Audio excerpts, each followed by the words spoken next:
Welcome to Even Tacos Fall Apart, a podcast where we talk openly and honestly with the goal of normalizing mental health conversations.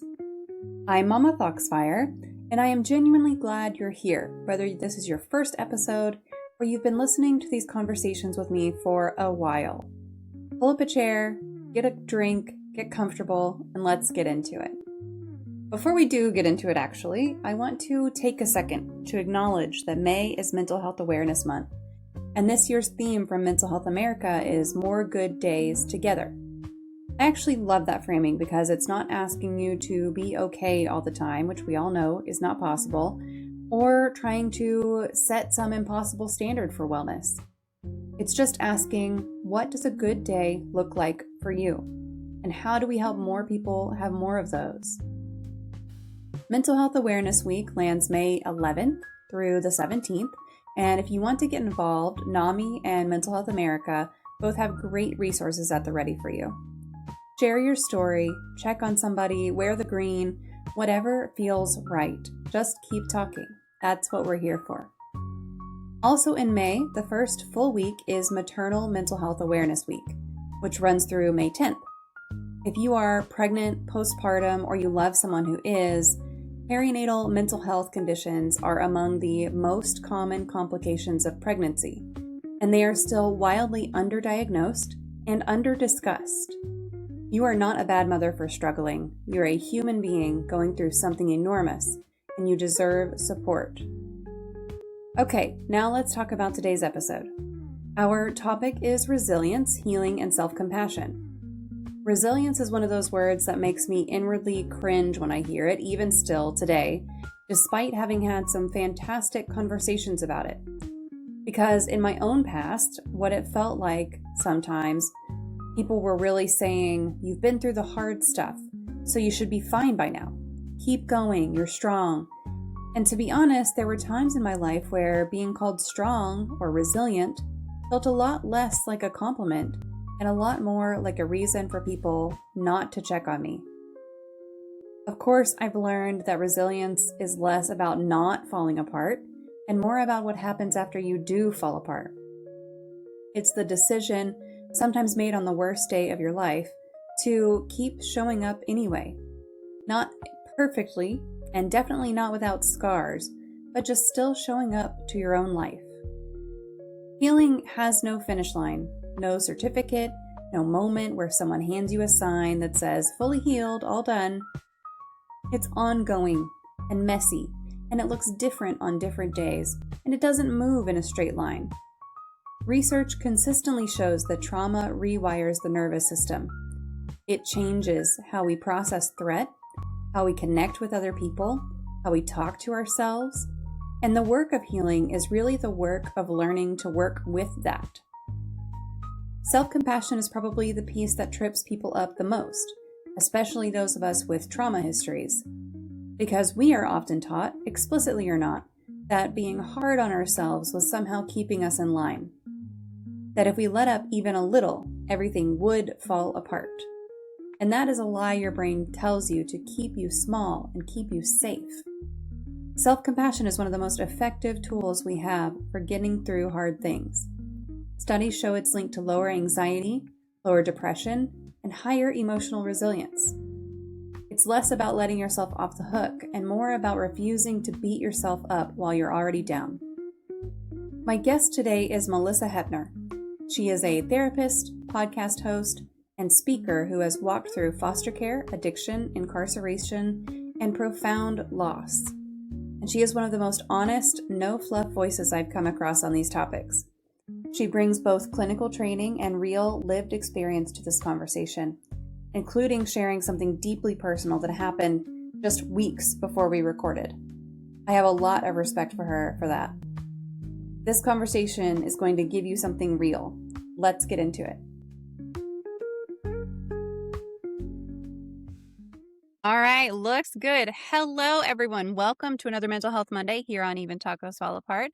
I am super excited to have you here. As always, if you are joining us live either on Twitch or YouTube and you want to engage tonight, feel free to just pop any questions into the chat and we'll make sure to address them while we are here and live. Today, I am honored to welcome Malisa Hepner. Malisa is a therapist, podcast host, and speaker who has walked through foster care, addiction, incarceration, and profound loss and really transformed that pain into a powerful practice of healing and resilience. She hosts two podcasts, Emotionally Unavailable and Unquiet Soul, and creates healing workbooks that help people move beyond overthinking, perfectionism, and fear. And as someone living with complex PTSD, which y'all know is also a big part of my story as well, Malisa brings both professional expertise and raw lived experience to guide others in reconnecting with themselves and stepping into their own light. So, Malisa, thank you so much and welcome to the show. Thank you. I'm really excited to be here. Absolutely. I'm excited to have you. And if y'all are looking to connect with Malisa anywhere, I've got a couple of links for you. Website, Facebook, Instagram, Threads, and then there's a link tree for a whole bunch of other links. If you're looking for another way, you're looking for another way to connect, feel free to click through on any of those and you'll know what I always say, engagement is key here. So if you click through and you connect, make sure you like a post, make sure you leave a comment. All of those things are going to help bring that visibility to Malisa and also help get her into your own algorithm too. So our main topic tonight is going to be resilience, healing, and self-compassion. But Malisa, I would love to start off with just understanding what made you become interested in specializing in mental health to begin with as a therapist, and then what inspired you to start sharing your own story through your content and your speaking engagements. I think honestly, the answer kind of is all the same because of my super traumatic childhood. It was, I'm pretty woo woo and I've always been really drawn to the woo woo. I think even growing up in a super religious household. But, in childhood, I would have called this like the God that I was taught about as a child. But so I had addict parents and there was a lot of just back and forth, specifically with my mom because she was really I mean, she had us so young and she had 3 children back to Mm, back to back. Like my brother was born in May of '79, I'm June of '80, and my other brother is June or August of '81. And so very small children at a very young age with her own history of trauma because of my grandpa and just my dad and her were in a very tumultuous relationship, so many substances. And so she really was trying a path of sobriety her whole life. And so there was a lot of back and forth. And in the '80s, reunification was done very differently. So it was like, you have 5 seconds of sobriety. Here's these kids back. Especially for my grandma, who's already raised 5, started when she was 15 and a half with an abusive husband. She was done. So she's like, here's yeah. the babies. Let's take them back. And it was never good. I mean, seriously, she'd get us back. And then that was the first, that first night she'd be back on something because I mean, parenting is hard. Let's be real. Yes. And so, she really, really struggled with her own demons. And I was probably like 4 or 5, and my mom used to take these, like, annual trips, sometimes, like, twice a year to Needles, California, and we're from Oklahoma, so that is quite the drive, but it was some little hippie voyage that she and her friends would end up on just kinda randomly, and it was a place that really meant a lot to her, but one of those first trips that she took when I was that little, I remember just crying in my room and just, like, so sad and missing her and just kinda like, "What is this?" Like, even at, like, 4 or 5 years old, I'm just like, What is why do I have to feel all of this?" And Yeah. I just felt this presence that was like, there will be a point to all of this, and you have a mighty purpose on your life, and you will share all of these things that hurt you so much to help this world. And as I've gotten older and older, and then I had another experience very similar when I was like 14 years old.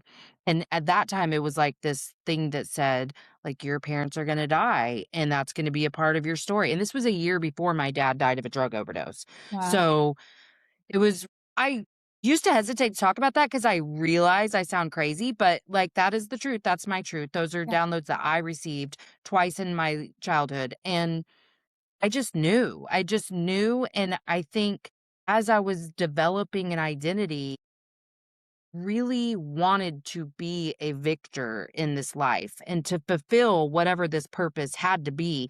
It didn't ever make sense to me that a person would suffer the way I did for no reason. It Mhm. always made more sense to me that there would be a purpose in my pain. So I always knew I was going to be in the helping field. I didn't know quite what path that would end up taking, but I just always knew. I felt really lucky even in high school.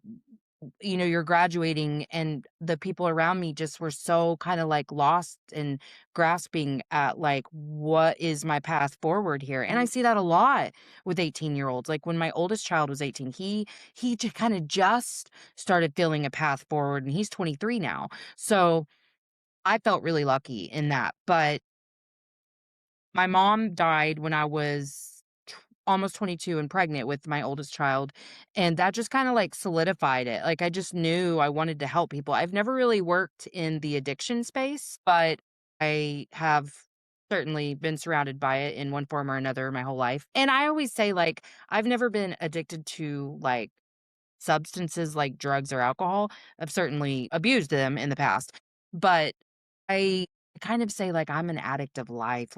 I'll just find something and, like, I understand how the addict brain works because Sure. I don't think that most people's brains actually work that differently, but I understand what dopamine seeking is like. So, I feel like I'm just taking all of that experience and I didn't think that my childhood had any impact on me until I was, like, in my mid-40s and reached, like, profound darkness where I was in a real mental health crisis, and kind of what I've done to overcome that stuff, and even more felt that, like, drive to share what I was going through in real time. Like, I used to feel like, "Oh, you get past to a certain place, and then you talk about how you did it."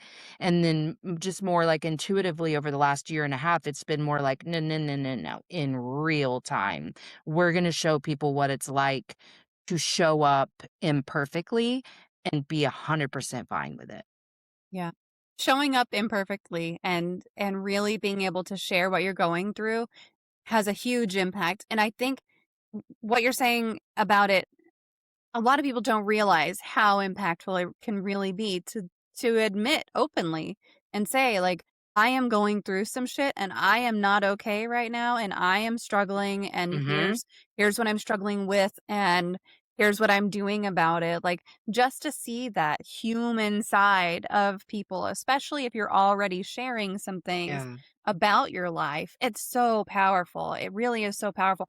But also, like, as someone who has shared that kind of shit before, it's hard to do. It's hard to be that vulnerable. It's scary to do that. Do It you is. have yeah, It is. do you have any, like do you find yourself holding back sometimes to just be like, this is too personal for what I'm going through?"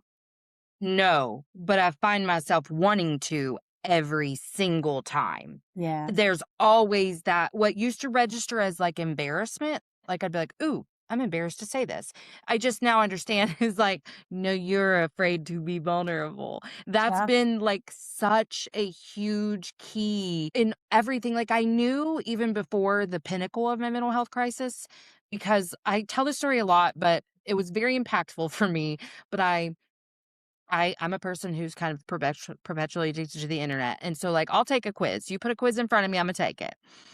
And so, this one was like, "Are you emotionally unavailable?" And I was like, "Not me." Like, I connect with folks. And I mean, this was before I have a private practice or whatever, but I've been the helper and the healer of my circle my whole life, so that I could avoid my own stuff. But, Right.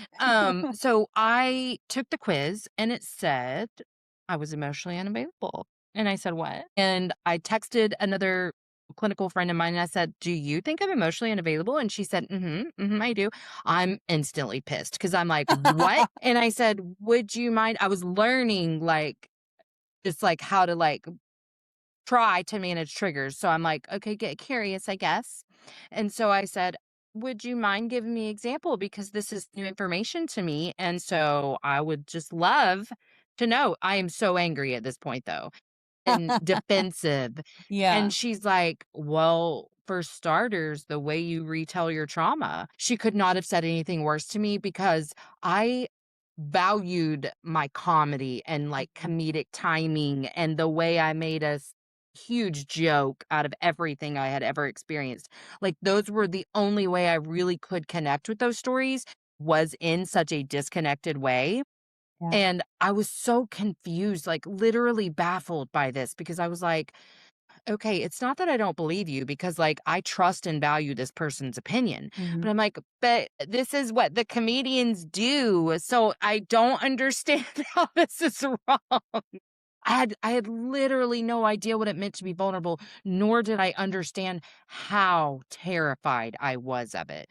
Yeah. So as I kind of went through like my little minty bee, it was pretty dark and it was pretty gross and had no idea even where to begin except for that. I knew I could try to be more vulnerable, try to share, and it took a while. But Mhm. then I started my first podcast and it's called Emotionally Unavailable for that reason. And it just like got easier and easier. Like I never ever I made a commitment of authenticity for that show, but it's funny how different the show has been, like, in Mhm. the evolution that it's taken as I have evolved. Like, it truly is this beautiful documentation of my journey because when I started it, I knew nothing. I just was trying to be more vulnerable and trying to show other people what that looked like and kind of get an understanding of what they thought it meant to be vulnerable too. And it was wild how different everybody felt about the topic. But as I got more comfortable. I mean, it's still hard. I'm a year and a half into the show and going through wild events right now and just sharing it very publicly.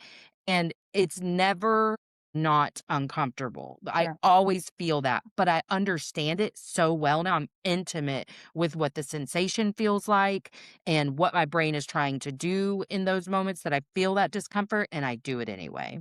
Yeah. You've mentioned that you have a podcast, you're also a therapist, so you're doing a lot of really deep work with other people in multiple ways. How do you now take care of your own mental health while you're doing that?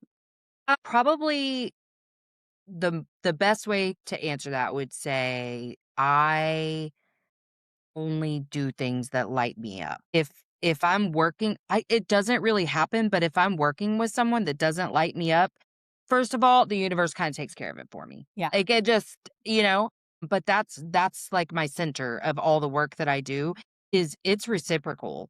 Like it's synergetic. Like all of the work that I do makes me just as happy and helps me just as much as anybody else. I only do things that feel good and light me up from the inside out. So I think that's the most important piece for me.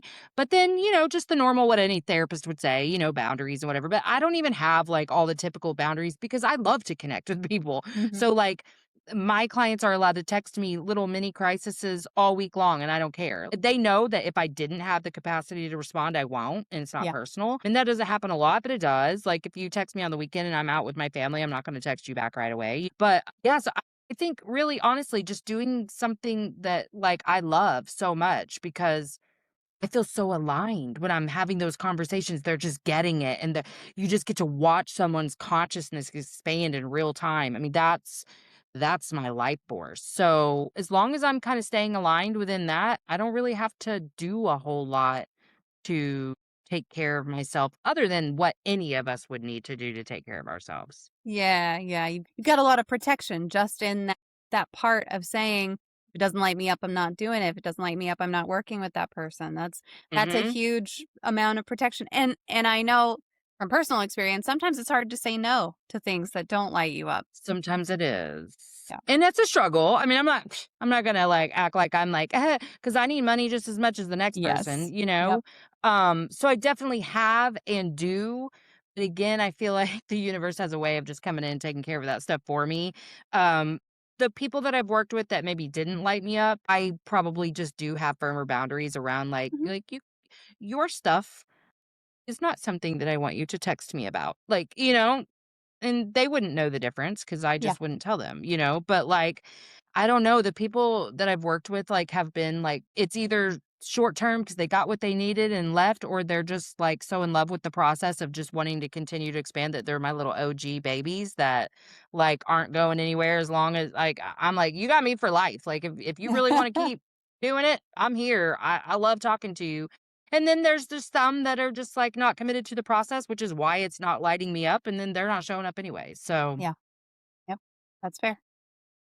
Do you have a true crime story that fascinates you?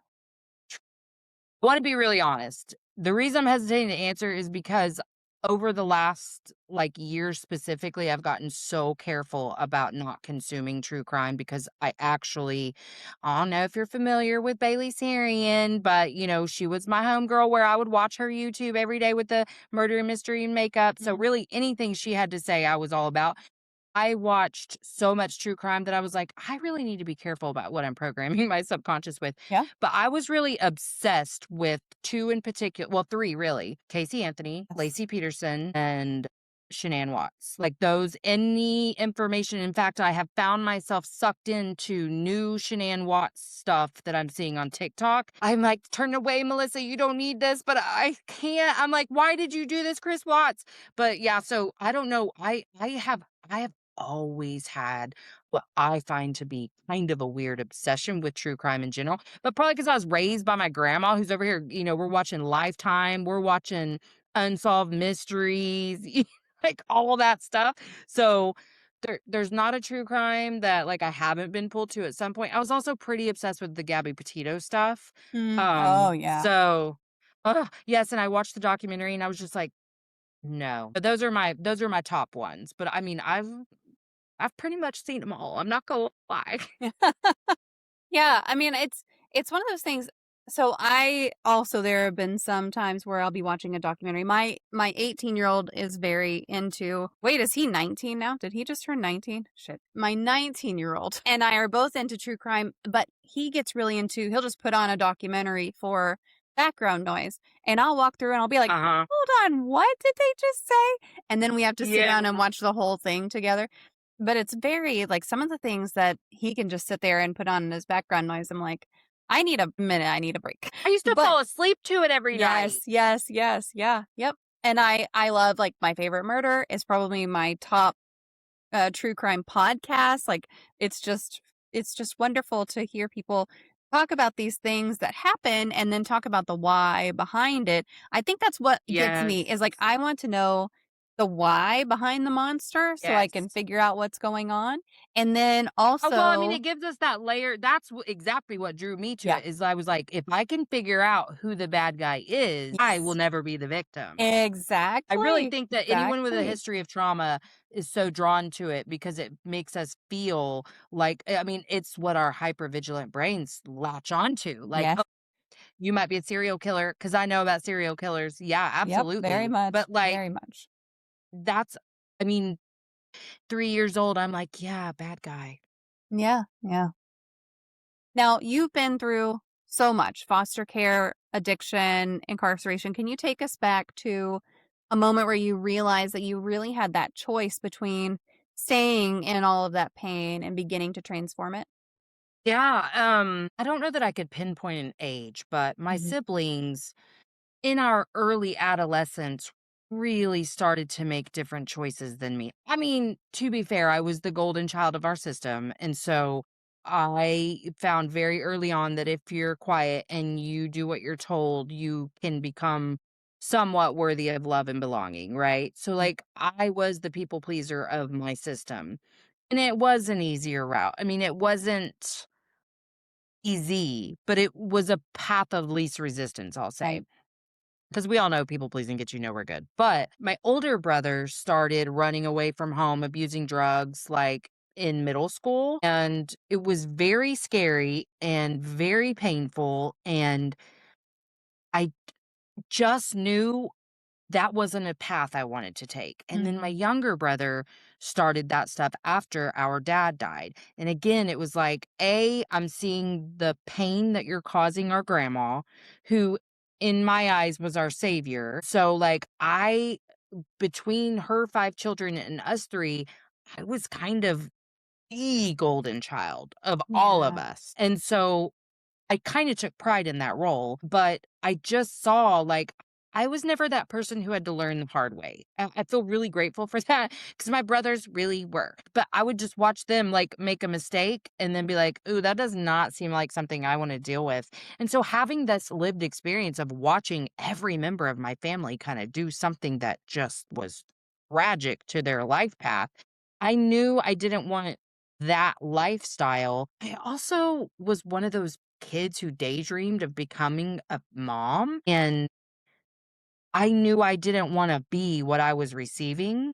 So I Yeah. think that helped too, but also I was really grounded in that idea of purpose. Like, I was like, "I'm not gonna be able to accomplish changing this world if I'm living this lifestyle." Now, I mean, that is not to say that there haven't been periods of my life where I was just trashing myself, like, I have been through a divorce, and the divorce crazies are real. So, did lots and lots of irresponsible things during that time and during my mental health crisis. I was not being, like, good to myself or anyone around me. So, Yeah. it's not like I haven't made those choices, but I think, again, I'm just really grounded in my purpose. And so I think that really helped, but I also think it was just a culmination of all those things too. Yeah. And you've spoken on the topic of turning pain into light. And what does that actually look like in practice? Can you walk us through what that process was for you? Yeah, I mean, I think at first it was, especially as I was still like learning to become vulnerable or just not vulnerable at all. I think it just looked like going, "Hey, I experienced like some of the worst stuff you can experience in childhood." And yet I was the first member of my family to graduate from college. I mean, not on my dad's side. I had some cousins that did, but like I just don't think about them because that's not like who I was like raised with. Right. But like in my little family, I was the first out of all those five, you know, aunt, uncle, all them, and my mom, and then all like, my grandma, I think, had 19 grandchildren and then, like, a plethora of Wow. great-grandchildren because Yeah. she started young, so, Yeah. yeah, I think it started with that, just kinda sharing, like, I survived, which felt really good for people to, like, be like, "Wow, how did you get through that?" And I was smug because I didn't know that that childhood had had really any impact on me. Swear to God, 18, I'm like, "I don't know, I just don't think it really had that big of an effect on me," because I wasn't living my pain out loud the way my brothers Right. had been for so many years. I was the good girl, so I'm over here just doing what needs to be done. I like to say I was making all the right decisions for all the wrong reasons. So I'm Mm. operating from this place really of spite because I grew up in a kinship foster care placement, and so I was a part of this private foster care agency, Casey Family Program, love them. But I, received a lot of really good education about kind of the statistics with foster kids and what could and would be likely to happen if I wasn't, like, safeguarding my life a little bit. But hearing those statistics, I was just kind of like a "I'll prove everyone wrong" kinda gal, because Yeah. I mean, I grew up in this really toxic system. So, like, I had aunts who were, like, actively talking about me, like, gossiping and whatever, and cousins, like, it was such just a it's very normal for this type of system. I mean, I feel like until we learn how to connect authentically, that's what we all do is just, like, connect via gossip or complaining. And so, I experienced that from close family members, and so I just, like, operated from this place of I'm gonna prove everybody wrong. Everybody, any statistic wrong, any family member wrong. I think I probably ultimately was trying to prove myself wrong. Somewhere deep inside of me, I didn't believe I was enough, and so I was like, "No, we're enough." So yeah, it started that way, and then as I've become more vulnerable and just like had a spiritual awakening and really been on this journey of expanded consciousness, the more I learn, the more I want to share that with others because for one thing, I don't believe that you can have light without darkness. So I went through this really profound darkness, and now I have the contrast to compare it. And I go, I wouldn't even recognize light if I hadn't lived dark. So I love that. And I love getting to share that with others. But also, I think the biggest part of it is that I continue to get a deeper understanding of this, but that there's not a destination. Like, I was pulled to talking about real-time transformation or evolution or growth because I had to realize, like, we're not gonna land at a place on the map that says healed. Like, the whole idea is to understand you're not broken. You're just a part of this system, ecosystem, world that has taught you so many things about yourself that aren't true. And so when you can scrape away all the BS that you've ever been programmed to believe about yourself and come home to yourself and just go, because I had this moment, I had just started kind of like really getting into astrology. And I was following a girl on TikTok that I really like. And she does like new moon and full moon workbooks. And so one of the new moon things had you doing like an identity audit. And I was like, oh, this is cute. Okay. So I was like, okay, here's all the qualities of like my dream self, like who I just, and I did notice like I'm trying really hard to be this perpetually unbothered person. And that was like my deepest sense of shame was around how reactive I was Mm. to everything in my environment. And it's because I internalized every single thing. Like conflict in the real world, I was going to freeze or fawn. And then I came home and took every ounce of it on my family. Like that, I just, Oh, like, they got every ounce of all the things I held in for the day. And I was so ashamed of that. And it really not even just my family, anybody close to me. My friends really didn't get it as bad as like my family did, but they got it. They got it.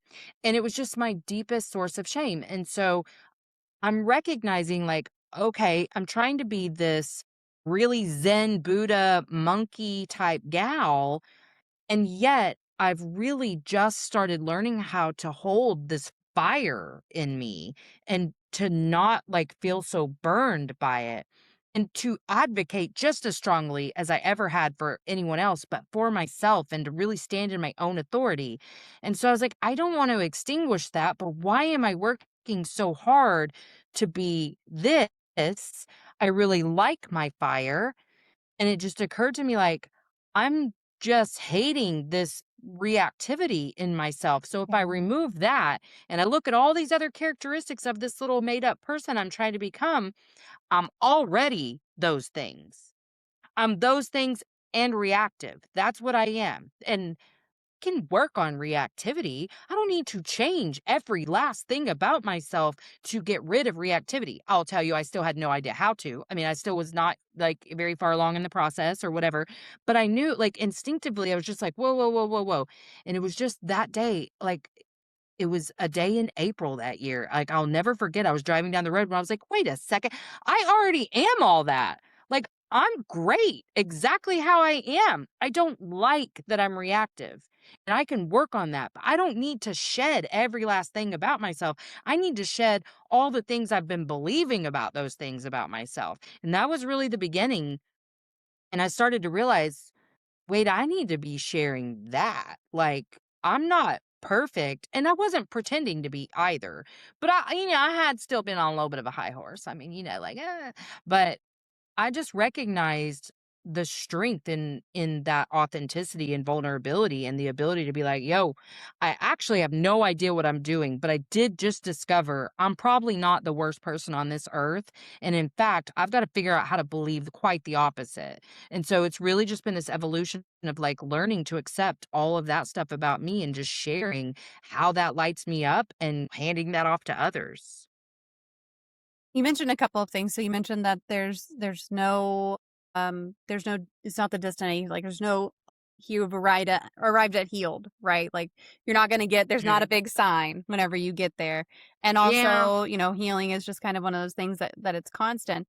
And then you've had some of these bigger revelations. Is there something that you're still learning about yourself in this healing journey that maybe surprises you every now and then? Yes, all the time. And like I said, I get deeper understandings of stuff all the time. I let you be aware that I just lost my son a few weeks ago to an accidental overdose. Actually, I guess it's been about a month now, but grief has really shown me some things that I already knew, but like I'm really understanding now. So one of the really big things that I had to learn was how afraid I was to trust. And at first I thought it was how afraid I was to trust other people. And then I learned, baby, you're afraid to trust yourself. And then I had to really dig in and anchor into the fact that I am enough to face anything that comes towards me and any adversity that I go through in this lifetime. I'm enough and I'm enough to get through it and to have a really beautiful life. And I had to understand that I no longer needed to protect myself from me or these people that I have deemed like, good for me. Like, they're in my circle for a reason. So, even though I am very vulnerable or have really strived to be, asking for help is still a struggle. And sharing in real time, like with a friend, like, hey, I'm struggling right now, still a little bit of a struggle. So, what I learned though, what I've been so grateful to this lesson that's been so like it just broke me open in the most beautiful way. I was sitting at the funeral home during visitation day, and a friend showed up that I wasn't expecting to be there, and it felt really good to see her. And but I'll be honest, she was a friend that I, in previous versions of my life, I wouldn't have shared anything with, because I used to tell myself, and I'm embarrassed to say this, like legitimately embarrassed, but I used to tell myself I couldn't share with people because they were dumb. Like, what do they know that I don't know? Like, how are they going to help me in a way that I couldn't help myself? Like, I wouldn't even go to therapy because I was like, what do they know that I don't know? You know? And I didn't understand that even though I knew all of the things that I had been internalizing my whole life and minimalizing and trivializing, I knew those things, but I didn't realize how I was continuing to perpetuate that cycle.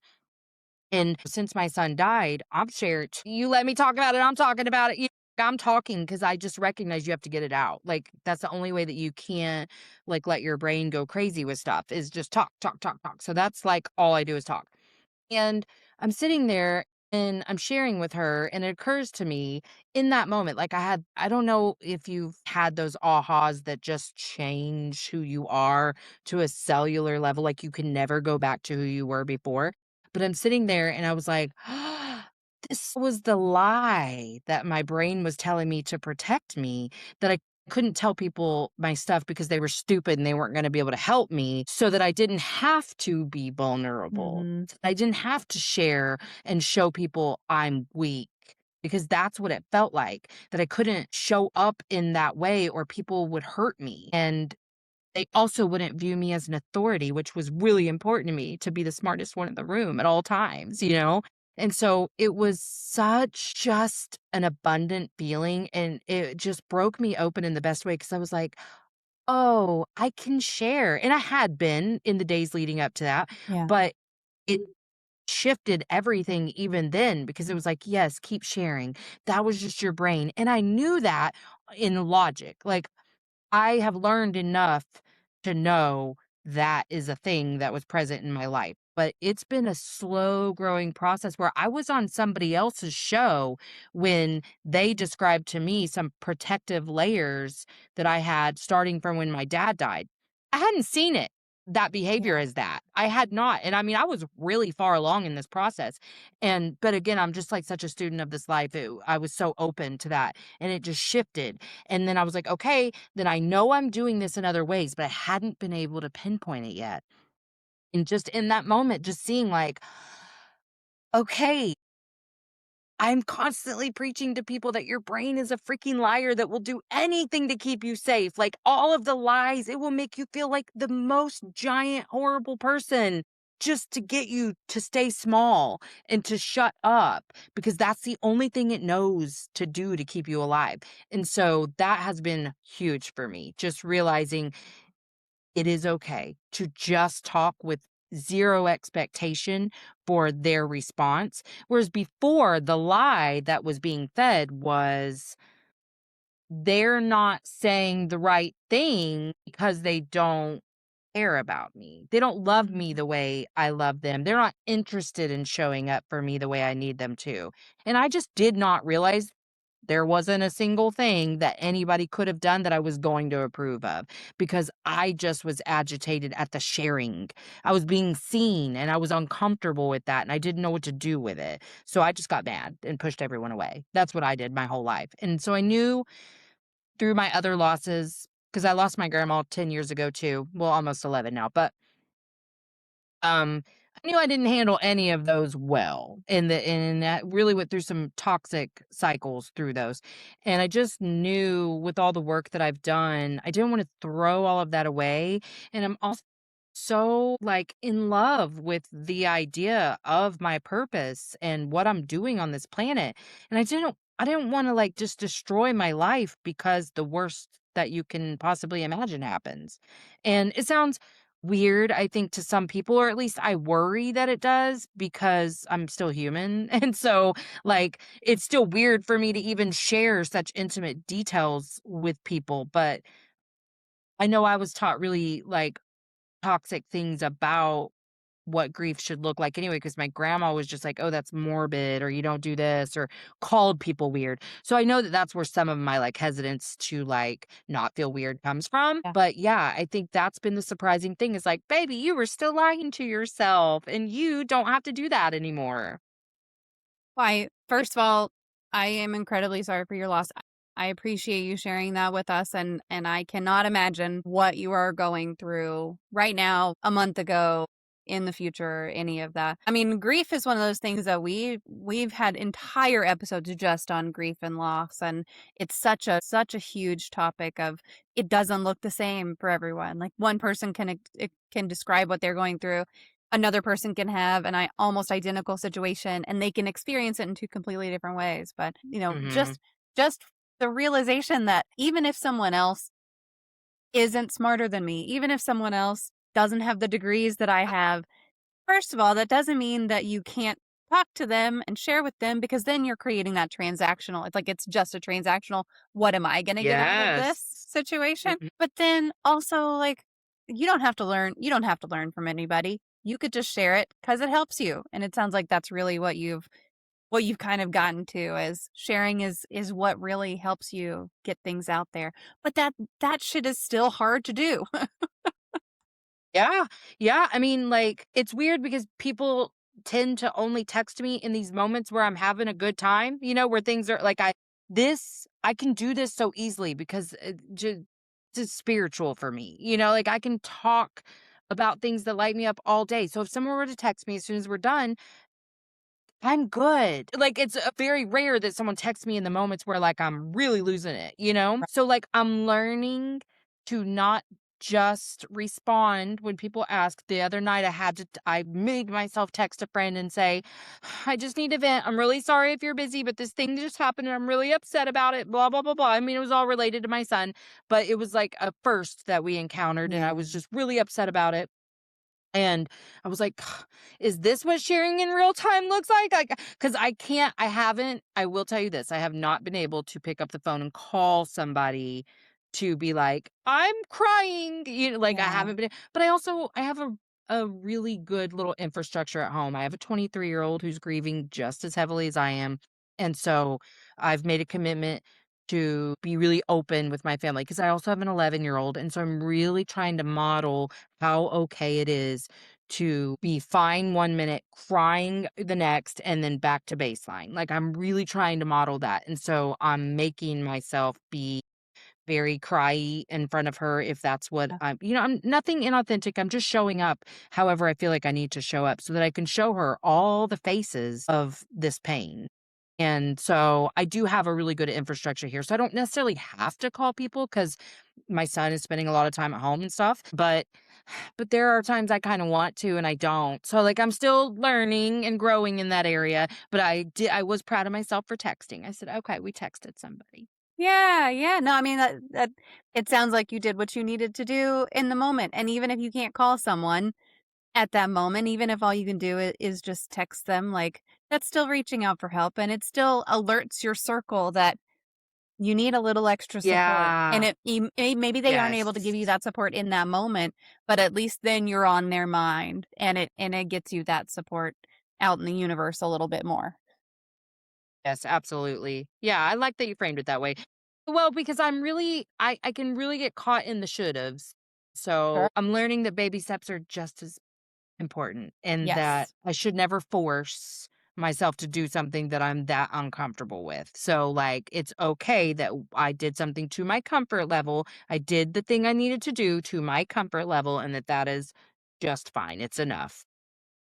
You work with complex PTSD, both personally, you've been through complex PTSD, and also you work with folks who are experiencing it themselves professionally. What's something about trauma recovery that most people misunderstand? A really big part of trauma recovery that people don't understand is that trauma is trauma because of the way it impacts you, not because of how big or small an event was, but the programming that you received through that event. And I feel like all of us, whether we have this big T, little t label of trauma, have experienced enough, especially because I don't believe anyone in the West, I'll say, received near enough emotional support during those pivotal emotional developmental milestones. So that's what I think is most misunderstood is it's not whether or not you were physically or sexually abused. It's not whether or not your parents were addicts or in and out of prison. It's not your brother being institutionalized. It's whatever created this thing inside of you that says, I'm too much and not enough. And at my core, just be fundamentally unlovable. I haven't met a person yet that doesn't have those narratives. And I've Mm. met people who had very different childhoods than me, who had what you would describe as the dream of a childhood. And so, whatever those micro traumas, whatever it was that stacked to create those narratives, they happened. And those narratives were internalized by those people just as much as they were me. I think I found the idea of oneness when I started to be able to see I'm not any different than anyone else in my life or out there on this planet. And they're not any different than I am. And I started the more aware of myself and the more intimate I became with myself, the more somebody can just talk and I can hear their shame and I Mhm. can hear what they're lying to themselves about. Like it's second nature now because I'm that aware of myself. Obviously, I still have blind spots up. I just learned I was still scared to talk to people. Come on. Yeah. But like, I just think once I really uncovered what those narratives were, we're all experiencing them. And so it really that's what it boiled down to me is that trauma and trauma recovery is not about unearthing every bad thing that's ever happened to you. It's unearthing all the lies that you came to believe about yourself. And when you can get rid of those changes, I mean everything changes. Yeah. You've written workbooks also that have titles like Safe to be Seen and The Beauty of Imperfection. Why do you think visibility and perfectionism are such big blocks for trauma survivors? Perfectionism really is born from that same little liar place in your brain that feeds you catastrophe. And Mm. so perfectionism is this nice little safety net where we don't even have to try, like we don't have to begin if we can't be perfect at it. And so as I found all the sneaky ways perfectionism was popping up in my life because it's not just like I'm OCD. I have to have the ribbon in the right place and da da da. It is literally like I had a conversation with someone. I shared my feelings. I should feel really proud of it, but I'm not because I didn't do it in the right way. Or, there's just these really sneaky ways. And it all just ties back to that not enough narrative. I mean, every bit of it ties back to the not enough. And the not enough is tied to that place in your brain that's like, here's catastrophe. You shouldn't try anything new because you might die. And so, all those times that you want to step outside of yourself and you feel so dysregulated and so unsafe, that's all from the same place perfectionism, not enough. And so, I think when we can lie to ourselves in that perfectionism bubble, then it's easy for us to stay small and continue to confirm all that negativity bias and then never actually have to share with anyone. None of us were taught to share, to be vulnerable. Like, I thought I was sharing all those times that I don't even know what I did, honestly. I mean, I would trauma dump and trauma bond, like, oh, you was beaten too, your parents, yeah. Oh yeah, me too. But I wore so many masks. My mask had a mask because the core is that perfectionism because you say to yourself, you wouldn't say those nice things about me if you knew the real me. And conversely, you can reject this mask and that could never hurt me that much. But if I gave you the real me and you rejected that, I would not survive it Mhm. because I'm not enough. So it's all just this continual little cycle of lies and shame and fear that you're feeding yourself. And you can't have one without the other. And so once you just to start unravel all of that, again, everything changes because you can see the truth. Healing from trauma isn't about anything other than coming home to yourself, connecting back to your body, and being willing to say, I was never supposed to be perfect. So I guess I'm doing a great job of being a human because I'm really imperfect. And I am. I say it all time. Like, I'm still so nasty to my husband sometimes. He is still the person I'm going to take everything out on when I'm having a bad day. I don't like it. I don't like the way I feel when I do that. So I continually work on that. It's a work in progress. I'm sure he hates it. Like, he doesn't take it personally anymore because he understands where it's coming from. But it is what it is. And it's not because I don't think he deserves better. I do, but, like, I'm trying, and that's all I can do, and I can't be responsible for whether or not he decides to stay in a marriage with somebody who takes their stuff out on him, Mhm. Like, that's on him. I'm just doing my very, very best, and so I just try to be really open about the fact that, like, I'm not pretty aware of how imperfect I am, but I'm so okay with that because I'm not buying into any of the lies that society has taught us, that my parents taught me, my grandma.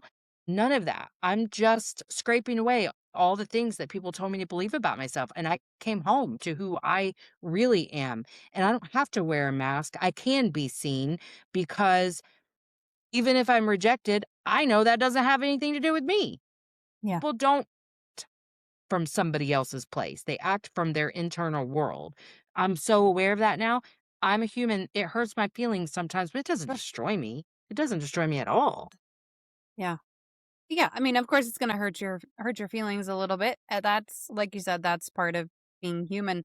The recognition, though, that it's not all about you is sometimes I still struggle with that even quite a bit, and I'm Mhm. like, chill. It's not. They're not even thinking about you. Like that, you're not even on their mind. It's not. You're not even crossing their Yes. mind right now. It's all Mhm. about them.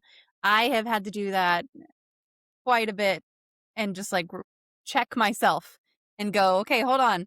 You're putting so much onto this other person when they're not even like you're not part of the thought process. Are they part of my thought Which can process also right hurt now? your No. feelings, let's be Yeah. honest. Yeah, it can. It definitely Because, like, can. it's like, why am I not You're not prioritized? being You can't considered. even think Yes. about me? Yeah. Yeah, yeah, yeah. It's a Yeah. whole little thing that I can get really, like, victimy about really quick. So, like, Yes. the last resort for me is like, if I was this person and this is how I was behaving, why would I be doing that? Because they're not any different than me. Yeah. So, like, I'll get into the energy of that person and be like, okay, and also I can see where I do that too. So, and I'm so Yes. like comfortable with being like of yourself and moving on that whatever I can extend to myself, I can now extend to others. Whereas Yeah. before, I couldn't even extend myself kindness, love, or compassion. So, nobody else got that from me either. They got a lot of judgment and criticism. Yeah. Now, how do you define self compassion, especially for someone who's been through significant trauma? And what does it actually mean to be compassionate with yourself? How do I define it? Um, Unconditional positive regard Hmm. is really what I would say, where if like I just allow myself to be human. I mean, truly, it started as one decision. It was like an invocation or a decree, right? Like I am going to love myself. And then the first opportunity that came up where maybe I'm about to pick myself apart in the mirror, and I do, and then I go, you know what? Actually, we don't talk about ourselves like that. The first time I go to make a self deprecating joke about myself, which I used to love to do, I stop to whoever I'm saying that to and I say, actually, I shouldn't talk about myself like that. I shouldn't have said that. And so I'm going to say this out loud to reverse that because I'm reprogramming my subconscious. Listen, it gets weird. People don't want to know all this about me, but they're going to. And so that's literally how it's worked for me is one decision and then confirming that decision all day, every day to where now it truly is like I have built those neural pathways. It is so second nature. I will know that I am holding myself to some cross of perfection based off the feeling of dysregulation. Like I Mm. was having a whole thing the other day that I just put out a solo episode today about this, but I was having a whole thing where I was like, just, I recognized that I was feeling unsafe in my body and that I hadn't really done some body connection in a couple days. And so I just do a lot of I've noticed, Melissa, like what version of you is scared right now? What's needing comforted? Like why are you catastrophizing? Why are you blaming yourself for something? Why are you at fault here? What's going on? What do you need right now? And it was so comforting. Like, I think this may have just even been yesterday. I was just comforting myself, and it really was so comforting, and I felt like a mom had her arms just wrapped around me because I was like, "Hey, what you don't have to be perfect. So, what is happening here? Like, let's remind ourselves of what's true." And I went through you get to meet all kinds of cool people on a podcast. So, like, when people offer me free stuff, I accept it. That's been something I've been committed to. I've been like, "Yes, I'll take your free chakra clearing, whatever." Like, I do it all. And I was doing something, I don't remember what she called it, but she had me go back to the 15-year-old version of me who, like, had started pushing everyone away because my dad died, and I needed to confirm this narrative that nobody loved me, and that nobody wanted to be there for me, even though I'm realizing, like, pretty sure I didn't let them be there for me. That's sad. And talk to that version of me and tell her all the truths that I've learned since since that time. And it was such a freedom and it was so empowering. And then she had me talk to my 65-year-old self. And she said, "What does your 65-year-old self tell you?" And that's when I realized I was like, she says, "I'm not afraid to trust other people. I'm afraid to trust myself." And so as I've really leaned into the idea that, like, you are trustworthy, it all ties back to that invocation, that decree, where I understood that moment, even that April, where I said, "I'm exactly how I am. I got to unbecome a couple of things. Like, I got to work on that reactivity, and I'm going to, and I'm going to be working on it the rest of my life. I guarantee it."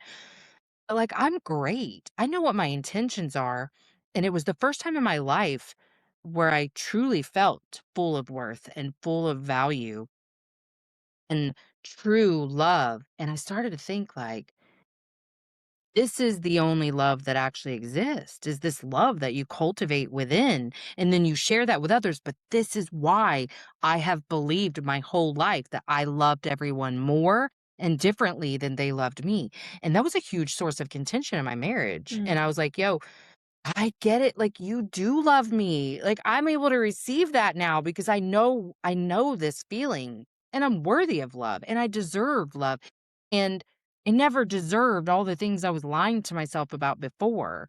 So for me, it really started there, and then it was just, like, deeper and deeper understandings, but I think w I've been talking about this so much lately, but we as humans will bust hell wide open to make our outsides match our insides. So, as you're working so hard on developing a beautiful inner world full of love and joy and gratitude, your outsides start to match that. And so, how can you not then confirm that part over and over the same way I used to confirm that nobody loved me before? Mhm. So, So if someone is maybe struggling to quiet that noise of fear and self-doubt and find that self-compassion, is there a practice or a tool that they can maybe use this week whenever the noise gets loud? well, I do want to recommend a resource. So, I was told about this book called The Finding Peace Workbook. The author is Troy Love. It's on Amazon for like 25 bucks. This was the game changer. This is what shifted everything for me. This was before I learned self-love, whatever. I got to the root of my shame. So why I was in this mental health crisis was because I would have described to you like I was hearing voices, but it was all my voice, but they had different personalities and it was very confusing because it got very loud and these little personalities were arguing all the time like, "Melissa, you know better than that. How could you yell at your kid like that? How could you blah blah blah?" And then here comes the other personality like, "I wouldn't have done that if they hadn't done da da da da da," because I loved to place the blame on somebody else so that I Mm. could shove that feeling down. And so he breaks shame down into different archetypes. And I was like, that's what I've been experiencing is these different shadows of shame in my brain. And so at first, it was hard to identify that that's what was going on. It's like, oh, your brain's really noisy. I had to cue in. I told myself. And so then my subconscious picked up on the fact that I told myself, if your neck back and shoulders hurt really bad. There's your first sign you're overthinking. And if you're overthinking, what were you thinking? And it always tied back to me having some internal dialogue, some fight with someone, some way I should have handled it differently, what I would do if I ran into them right now. I mean, it was all the time. My brain was very loud, very noisy, and very rude to me and everyone else, just full of judgment and fear. And so I learned how to quiet those little shadows because that book really helped me identify them. And then the next time it came up, I'm like, oh, okay, I'm dealing with shame. I'm dealing with shame. So what? And it teaches you how to walk through this process. But I'm like, okay, so which shadow is it? What is that trying to protect me from? Oh, it's always the same thing. It's protecting you from being vulnerable. I mean, you know what I mean? It's protecting you from feeling because that's what we do is we intellectualize every single thing and internalize and then we don't share and we don't feel. And so I had to really learn how to experience a feeling. And so really even before you understand the shadows of shame and even before you understand where your wounding was created, if you find yourself really overthinking, or if you are someone who is in intense grief right now, what I do sometimes when it's just so heavy and I don't know how to identify it or even like hold the grief in its entirety, I just start to tune in to different sensations in my body. Connecting to your body is the best way to learn how to experience feelings. Now I can just go, I'm in my heart, I'm not in my head and just feel that weight. And usually I can just cry it out and I move on in about 90 seconds. Because if you're not feeding your emotions with all these crazy thoughts, they will process in 90 seconds. When you're dealing with grief, it's going to come right back in about 30 minutes. But like you do it over and over. But if a really good practice is just to go, I'm connecting with my body. I like to put my hands around my navel and do really deep breaths. I do that so that I can feel the rise and fall of my hands because then you're connecting to a sensation in your body. You're not Mhm. this floating balloon tethered by a string. And I'll just notice where am I feeling different sensations. My chest is usually hurting, so I'll cue into that. There's usually like some kind of weirdness in my tummy, tension in my lower back. Just doing that gets you out of your head and will get you from like a 10 to a 6 where you can start to get rational and deal with things and you're not, you know, like swimming through noise. You're just connecting with yourself. Connecting to yourself is the number one way out of all of the catastrophe, all of the noise, all of the shame, all of the fear because being in your body, that's that's what the term embodied means for anyone who doesn't know because I didn't for a really long time know what I was like what does that mean? But just connecting with who you are at your core, you can do that in such a simple way, and I feel better every single time. Usually, it will channel emotional expression like crying or the need for a dance party or just wiggling my hands really fast because maybe I'm noticing that the sensation is in my neck and shoulders. Okay, I'm feeling some anxiety. I'm feeling unsafe somewhere. Let me remind myself I'm safe and then express it through, like, wiggling my hands. Those are the fastest way. Get out of your head into your heart. You can face anything from within who you really are. Your brain is never going to be able to logic you out of all that noise. But the Finding Peace workbook, I recommend it to everyone because it has those archetypes of shame and then it also helps you understand how your wounding was created. That sounds great. I've definitely already added it to my Goodreads list for sure. So I'll have to go pick it up. That's one of the things that my therapist was not I don't think she was frustrated with me the most over like my intellectualizing cuz I am one of those people I'm like I've googled everything, I understand what's going on. Great. Now what? And she's like, Mhm. "Yeah, so where do you feel that?" And I'm like, "What? What? What do you mean? What does that mean? What does that mean? Where do I feel? I don't feel it. It's in my brain." Yeah, Yeah. I think it wasn't it so confusing too because it's like, well, I feel mad. So, but it took a very long time for me to connect the dots there. Yes. Like, what do you mean this isn't feeling? It really did. That was such a struggle for me. Yep. And it was funny because my very first therapy client, that was her struggle too. This girl owned every self-help book. I mean, and I recognized myself in her immediately because she was so smart and so knew everything. And I was like, okay, so here's where we're gonna start. And And watching her grow so quickly because, we don't need to start from the beginning. Yeah, I'm going to learn some things about how your wounding was created so that we can figure out what your triggers are, but that comes slowly, organically through conversation. But let's figure out how to get in here, out of your head, into your heart. So all my clients know, like, anytime they're like intellectualizing something, I'm like, it really sounds like in your head, not in your heart. But I have to do it too sometimes where, like, especially with grief, especially losing a child in the manner that I lost him, it would be very easy as his mother to be like, this is all my fault. And so it's not that thoughts like that haven't come up, but I know what to do with them because whether I should have, could have, would have, whatever, made different decisions in parenting him, it doesn't change anything. And my brain is only latching onto that to feel some sense of control. Yeah. So what I can do is honor the life that I have to leave from this point forward, like what I want to live. And because I'm still worthy of having a beautiful life and I still deserve that. Whether I made mistakes as a parent or not, I am worthy and deserving of whatever I want in this life. And nothing external of me changes that. So you have a choice.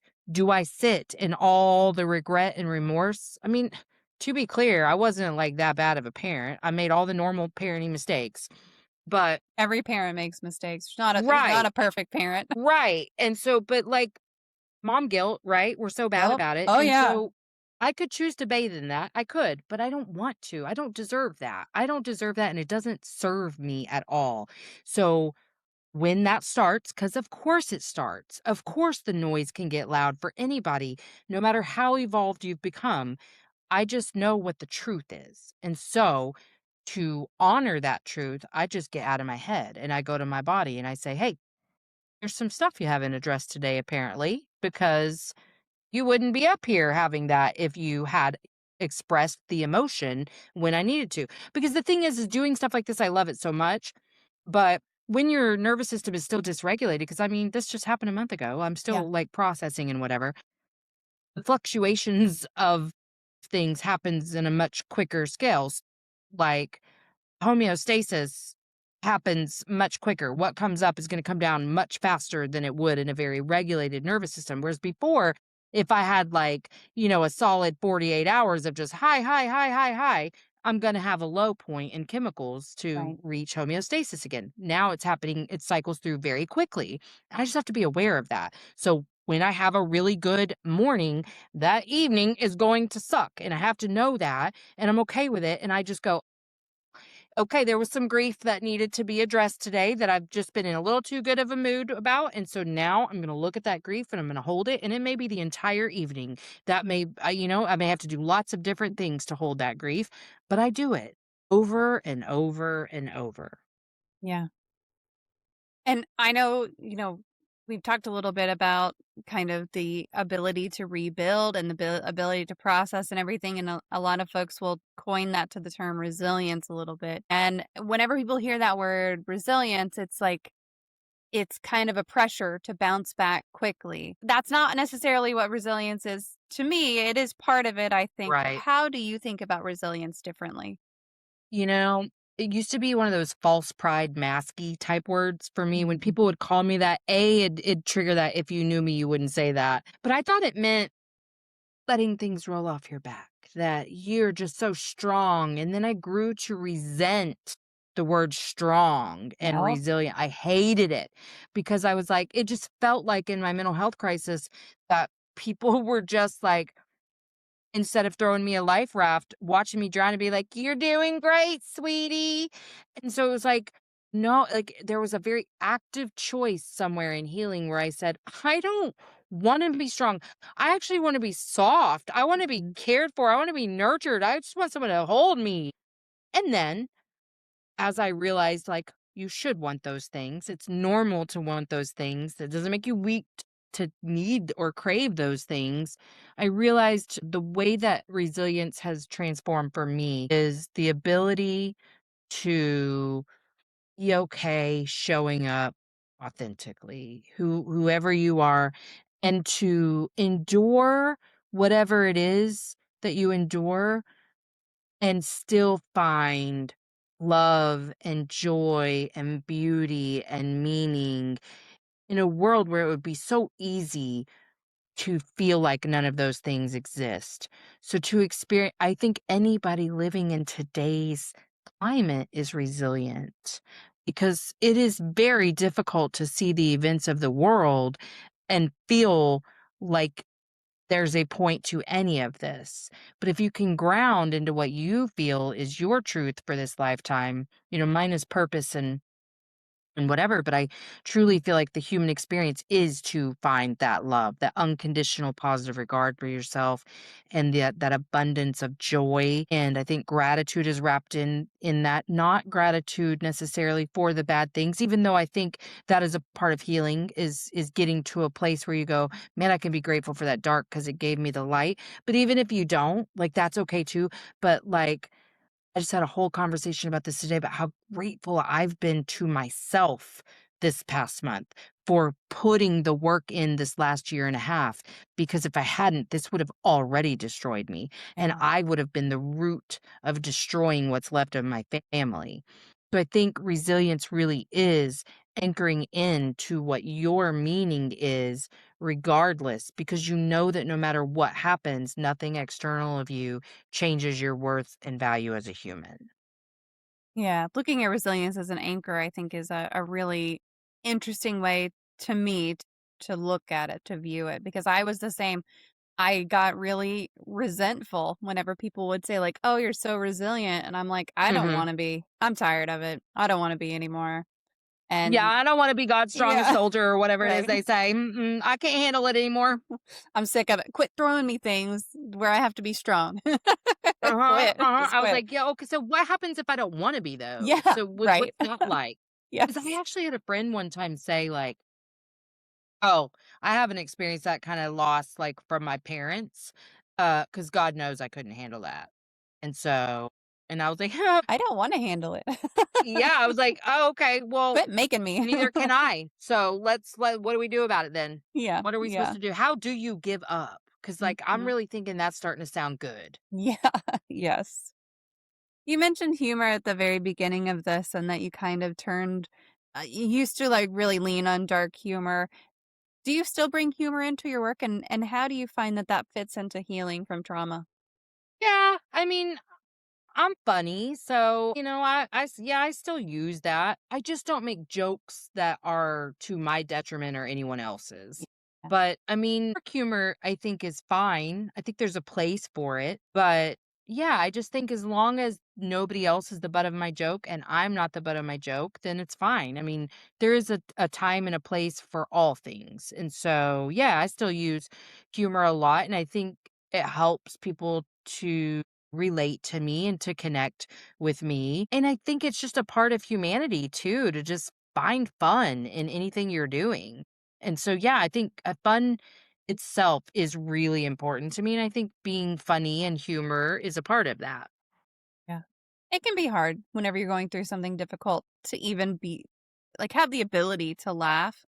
And sometimes that's a little bit for me, at least, and for my family, like, we'll laugh in what a lot of families would consider super inappropriate moments, Hmm. and it's like, Yes. that's just how our family is a little bit, but I think that that healing part of it comes in whenever you're laughing together. You're not laughing at each other. Yes. You're not laughing Yes. at someone else. You're laughing together at a situation. I think that that can be that can still provide a little bit of healing, but yeah, that Excuse me. bless you.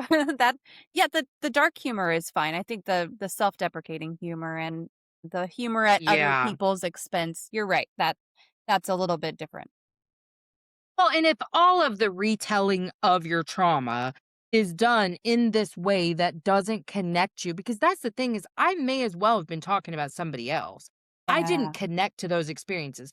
So many of those jokes or the way I told those stories, I couldn't repeat those stories now without crying because I'm very connected to them. Like there have been times that I've even like said, I used to say this and talk about this experience, and that experience then would make me cry because I feel the emotion of it. I didn't feel the emotion when I went through it, let alone when I was retelling it. I had learned really well at a very young age how to shove things down. really unaware of it, but that was the truth of it. So, yeah, I think as long as you're aware of what your intent is with the funny, that's all that matters. Yeah. Now, Bite Mark couldn't be here tonight, but she sent this question ahead of time. She would like to know, what is your favorite poem? I have a couple. Right off the top of my head, I would say that how do you pronounce that? It's like, why is it so hard? I think it's called something like Desiderata. desert yes. Desiderata? Yes. Yeah, I Yeah, I'm knew like, that was I gonna know be, as there's a soon as you were like, D. "I don't know how to pronounce," I was like, "I'll bet I know Yes. which one she's talking about." Yes. I love that's probably number 1. Yes. And then I also love the why, the 2 roads poem. Who's that Uh, John Frost? Am I making that up? the road less traveled by 2 one. Yeah, the 2 roads in a woods or whatever. I like Yep. that one a lot. And then I also like that one that got really popular last year about met my younger self at a coffee shop or whatever. Like I met my younger Oh. self and but like your younger self didn't really like your older self because like you know what I mean? Like she was in her like if it were about me, I'd be like, she was in her, smoky makeup and Jinko jeans, having a cigarette, whatever. You know what I mean? But like, it was a small creator and it blew up. Like everybody made their own version of the poem. I really Mhm. liked that. But I haven't like read poetry in quite a while, but those are my like top favorite. Yeah, The Road Not Taken is by Robert Frost, and then Jenna Cecilia had a book called Deep in My Feels, and that poem starts off, "I met my younger self for coffee at Yes. 10:15," and then talks about an interaction and everything. Yeah, I actually haven't read all of this poem, so I'll take the time. It looks like a Oh, pretty you'll short love one. it. I'll take a minute and read that one after we're done here, but yeah, I love those. And it's so funny, as soon as you were like, "Oh, how do you pronounce that one?" I can't quite remember. You I was like, "I knew. know. I Yeah. know which one you're talking." Because I Like, is did the it same thing. Desiderata? Yes. Yep, I did the same thing. I was like, "Wait, it's hold on, I can never remember how that 'Cause one's I can spelled." kind of see it in my mind, but then I Mhm. start to jumble a couple letters. Yep, yep, and that one's by Max Ehrman. Yes, yes, yes, yes. That's a great one too. Now, we are coming up on the last couple of questions. So, folks who are here tonight, if you have any questions for Melissa, feel free to drop them into the chat. We'll make sure to address them. But, Melissa will continue with these last couple. So, what is your favorite life hack? Ooh, favorite life hack. Gosh, I would have answered that so differently a few days ago. Let me think. I think just always coming back to center that you're human and you're Mhm. allowed. Like especially if you're into the woo like I am, anchor into the human experience. We are only tethered to the spiritual experience, but like we came here to have real human feelings and so let's do that. Anchor in, allow resistance keeps you stuck, so stop resisting everything so much. Yeah, that one's a good one. Well, it is time for our magic moment. And I had to reach down and grab my magic wand. So, if you could wave a magic wand and eliminate one common opinion or misconception about mental illness, disabilities, or talking about mental health, what would it be? I would erase performance that you have to show up as anything other than who you want to be any given moment. That's a big one. Mhm. Because boy, are we always performing all the time. Uh-huh. Yeah. I mean, Oh, it's what we're ingrained to do, right? yep, most definitely. Well, I'm going to post your links one more time for folks who want to connect with you. And while I'm doing that, I'm just going to hand the floor to you and let you share anything that you want to, throw out any additional resources that you want to, or promote whatever you would like. So here you go. Well, I'm super active on my Instagram, but on the link tree, it kind of gets you to any of the workbooks. I had been putting the workbooks out monthly. I didn't do one for obvious reasons in December. Plan to have another one out in January. They just kind of hit different themes. The truth is they kind of align with astrology for that month. Like, Virgo season was about perfectionism. It's not like super tied, but it gives me like a home base to start with something because I'm not like, if you are into human design, I'm a generator. So like I'm not really good at like creating. I'm more of a responder. So I can respond to the astrology of the month. And so I kind of do it that way. I'll probably be putting out much more grief resources. But on my link tree, you will find anything I've ever done pretty much. Like I have my original little video workshop somewhere. It's either on my website or linked to like my Shopify, but I think I made that like $10. And so it's a very basic, if you're a person trying to learn to quiet the noise and connect to yourself, that's a really good resource.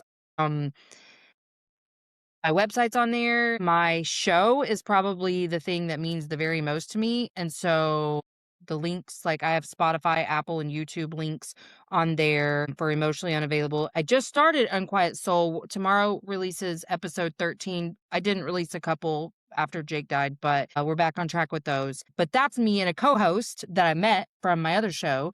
And it's kind of similar, but like what we found is that we have like the exact same astrology because we're born a day apart, but she's a Scorpio rising and I am a Aries rising. So that's kind of the difference, but everything else is like the same, but our stuff is in different houses. But so we kind of touch briefly on astrology here and there. It's usually kind of a what are you learning this week? And so we're just kind of talking this stuff out loud versus emotionally unavailable is kind of the same thing, but they're kind of the guest is kind of bringing the topic. Mhm. And then I just, the show really is about me and my growth and evolving because I'm a student. And so I'm still learning from people who come on, or we're just connecting and sharing and, being lit up and having this synergetic exchange. But they both mean a lot to me. So I would love if you checked those out. And then I post clips of those all over the place. So my link. I don't know that I have a link to TikTok, but on TikTok, I'm emotionally unavailable, odd, I think. And then everything else is Malisa Hepner. So I would love if you became a listener. That's probably my main priority, but also having a bit of trouble wanting to do things that make me like hustling for money right now. So like it's very supportive in this grief journey for people to join the Patreon or buy merch or buy a workbook, just to kind of continue to help me be afloat while I'm kind of rebuilding my identity after this huge loss.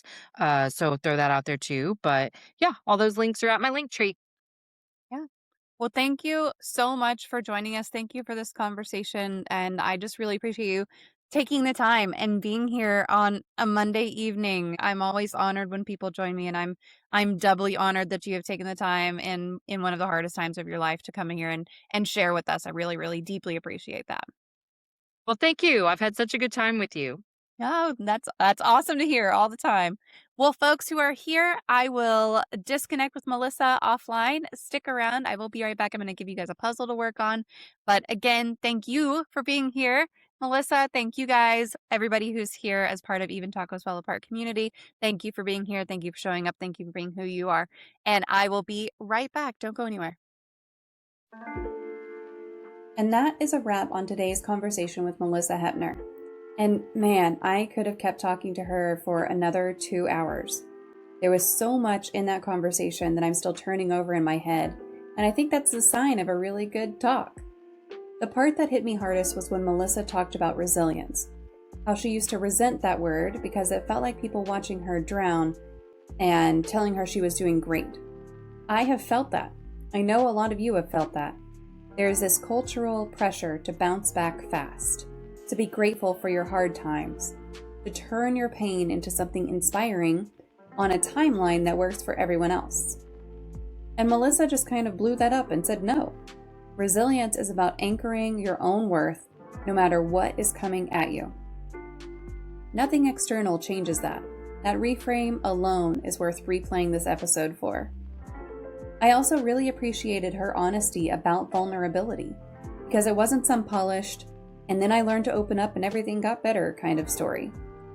She talked about how she was told she was emotionally unavailable and was furious about it, and then slowly realized it was true.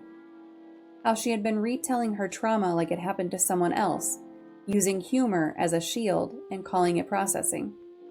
I think a lot of us who have been through hard things get really good at performing fine. We get good at the story, and we just never let ourselves actually feel it. The body connection piece she talked about, putting your hands on your belly, noticing where you're holding tension, getting out of your head and into your heart. That is something you can try right now. The next time the noise gets loud and your brain starts running its worst case scenario loop, stop and ask yourself where you feel it in your body. And the self-compassion stuff, I loved how she broke it down into a decision. Not a feeling, not an achievement, just a decision you make and then keep making every time you catch yourself going in the other direction. You don't have to feel worthy first. You just decide you are worthy and you act accordingly until your brain catches up. If anything from today's episode resonated with you, I really encourage you to go connect with Malisa. Her podcast is a genuine documentation of her growth in real time, which is rare and worth your ears. Check the show notes for links to connect with her and also to connect with the show. And while you're in the show notes, if you have not yet subscribed to Even Tacos Fall Apart, do that now. It takes about 4 seconds and it makes a real difference in how this show gets seen and heard by people who need it. If you've been listening for a while and the show has given you something, a moment of feeling less alone, a new way of thinking about something, even just the comfort of knowing other people are also holding it together with duct tape and coffee, please leave a review or a comment. Those are how other people who are quietly looking for exactly this kind of conversation can help find them. It matters more than you might think. Share the episode with somebody. If someone in your life is in the middle of something hard and needs to hear that healing is not linear, and they don't have to be strong all the time, send them a link. Sometimes the most helpful thing we can do for someone is say, "Hey, I heard this and I thought of you." Thank you for being here. Thank you for showing up for yourself by listening to this conversation and conversations like this one. That counts. It really, really does.